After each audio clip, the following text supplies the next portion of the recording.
Hello everyone. Welcome to the Clark County Public Library program Summer Posse.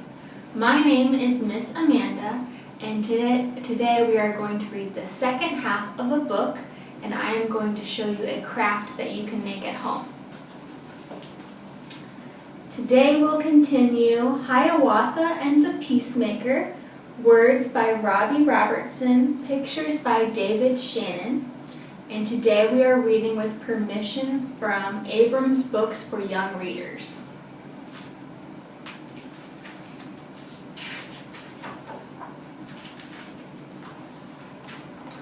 When we arose in the morning, smoke from the river's edge caught our attention. We hurried down to find the Peacemaker sitting by a fire, patiently waiting for us. The elder clan mother draped a blanket around his shoulders, and relief spread among us. Filled with emotion, the Mohawk chief agreed to follow us in his canoe to the land of the Onondaga to confront Chief Tadodaho. Together we paddled as four nations.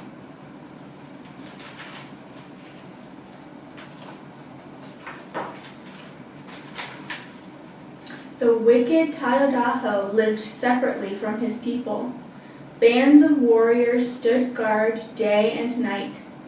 When we arrived, they yelled and pushed us away.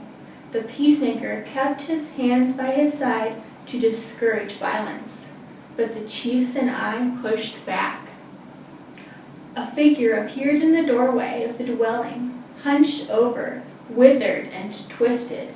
Tadodaho was a horrifying sight. Sickness from the evil within had taken over his body. Scales covered much of his skin, and snakes slithered through his hair and onto his shoulders.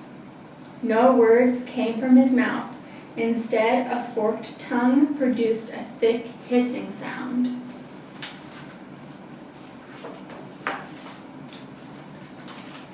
My anger returned, and I wanted to destroy Tadodaho. The chiefs continued to push against the warriors. The fighting grew until something unexpected happened. A soft, haunting melody of purity and truth came floating through the air. Spellbound, all lowered their weapons. The hymn was coming from the lips of the Peacemaker. His melody had stopped the fighting. As the song drifted through the air, the moon crossed in front of the sun, darkening the blue sky. This miracle stunned the warriors, and they pulled back in fear. But the rest of us were enchanted by the glory of the hymn, and we joined in singing. Tadodaho cursed the sky, waving his scepter and showing no sign of fear. As the Peacemaker finished his singing, the moon passed, revealing the sun again, more beautiful than before. The Peacemaker asked me to make medicine for Tadodaho's sickness. He said that where there is darkness, we must bring light, and that it is by forgiving that we are set free.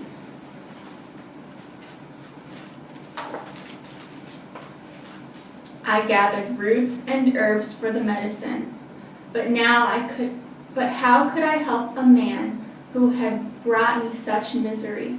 How could I forgive him?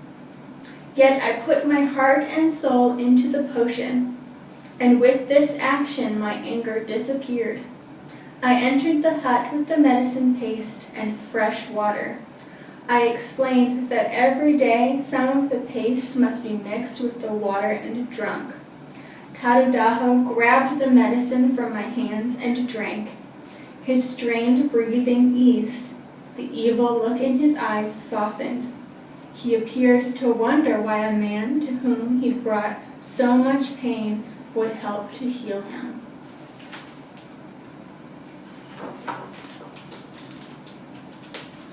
The Peacemaker told Tadodaho that we would return in 3 days and to continue taking the medicine.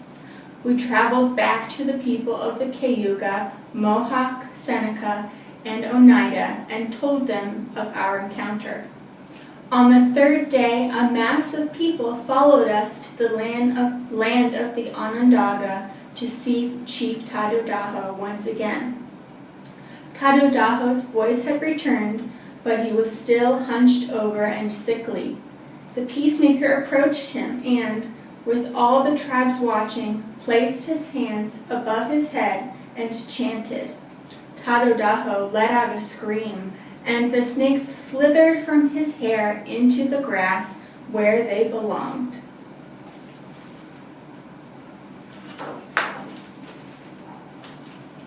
Everyone followed the Peacemaker to a tall white pine. He placed his hand on my back, and once again I spoke for him. People of all nations must now come together as one. Beneath this tree, we shall bury all our weapons of war. This will symbolize the end of our fighting. The men uprooted the white pine and threw their weapons into the hole. Now we will replant this tree, and it shall be called the Tree of Peace.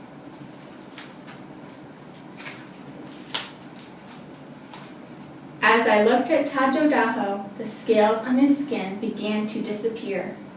The Peacemaker placed his fist over his heart, and again I spoke. As 5 nations, we will bring forth peace, power, and righteousness. The women of our tribe shall appoint the chiefs, and as one people we shall live under the protection of the great law. All voices will be heard as we now vote before action is taken. I looked at Tadodaho, and the once crooked man now stood upright.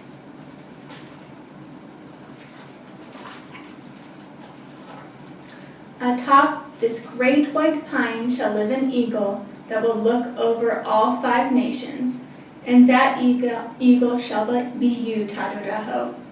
You will be the great keeper of peace and the protector of all the people. The men and women of the Mohawk Nation began to stomp their feet in unison. Clapping came from the Cayuga. A chant formed between the Onondaga and the Oneida, and the Seneca pounded drums. The rhythm grew louder in perfect time, and the melody soared through the pines. I looked over to Tadodaho, but he was gone. A beautiful scream echoed through the woodlands, and as 5 nations we looked up to see an eagle perched atop the Tree of Peace. The end. And now I will show you a craft you can make at home. This is a dream catcher. You'll need a paper plate, yarn, beads, something to color with, and feathers. You'll have to cut out the center of the paper plate and punch in holes. Then make a spider web kind of pattern. Add some decorations and something to hang it with. Thank you for listening. Bye.